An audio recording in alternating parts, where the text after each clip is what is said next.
विश्व मराठी संमेलन 2024 यंदाचं हे दुसरं वर्ष आणि आपल्यासोबत आहेत अमेरिकेतील हेमा राजमाळे। यांनी कोविडमध्ये 450 विद्यार्थ्यांना अमेरिकेतून आपल्या स्वतःच्या देशात भारतात परत आणलंय। तर त्यांच्याशी आपण बातचीत करूया आज। मॅम, कसा होता कोविडचा काळ संघर्षमय? तो खूप भयानक होता आणि मुलांना जेवायला मिळायचं नाही किंवा ग्रोसरी मिळायची नाही। सो त्यावेळेला आम्ही त्यांना ग्रोसरी पाठवणं किंवा फूड बनवून देणं आणि खूप रिमोट एरियामध्ये त्यांना कोणी जात नव्हतं तिकडे। सो आम्ही सगळ्या इंडियन लोकांना, सिनियर लोकांना बोलून स्वयंपाक करून त्यांना प्रत्येक ठिकाणी त्यांना जेवायला दिलं। तेच तेवढंच एक नाही झालं तर सिनियर लोकांना पण आम्ही खूप मदत केली।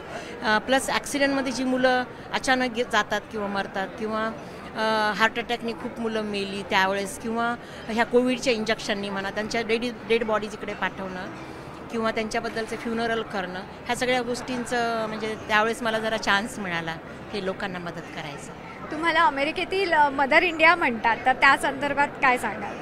सो म्हणजे NRI 911 म्हणतात आमच्याकडे। सो मी नॉर्थ अमेरिकेची काही जरी प्रॉब्लेम झाला तरी लोक मला कॉल करतात अजूनही आणि त्यांनी मला 911 म्हणूनच संबोधतात। आमच्याकडे एमर्जन्सी कॉल नंबर आहे तो। सो मला असं वाटतं की प्रत्येकांना कोणीतरी असं मिळायला पाहिजे होतं आधीपासनं, पण मी काहीतरी करू शकले, अगदी खारीचा वाटा।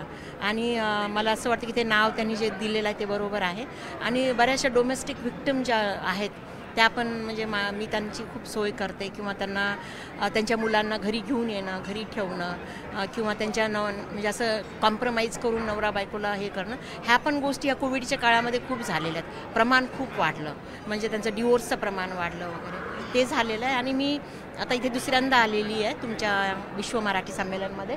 SMAP म्हणून आहे, शिवाजी महाराज आंतरराष्ट्रीय परिवार, त्यानिमित्ताने आम्ही त्यांचं भाषण ठेवलं होतं।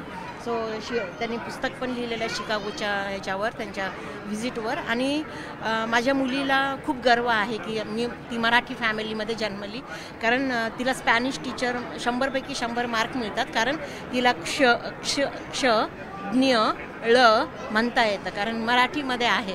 सो म्हणजे सगळ्या मुलांना म्हणता येत नाही तिकडे ह्या सगळ्या गोष्टी। सो ती म्हणते की मला पुढच्या जन्मात जर जन्म घ्यायचा असेल तर मला महाराष्ट्रात मराठी फॅमिलीमध्ये जन्म घ्यायचा आहे। सो आम्हाला खूप अभिमान आहे की त्यांनी हे सगळं सुरू केलेलं आहे। आणि नुसतं मुंबईमध्येच नाही, पण त्यांनी जसं डिक्लेअर केलं की प्रत्येक स्टेटमध्ये जाऊया किंवा प्रत्येक कंट्रीमध्ये जाऊन विश्व मराठी संमेलन घेऊया। सो धन्यवाद तुम्ही माझा. धन्यवाद.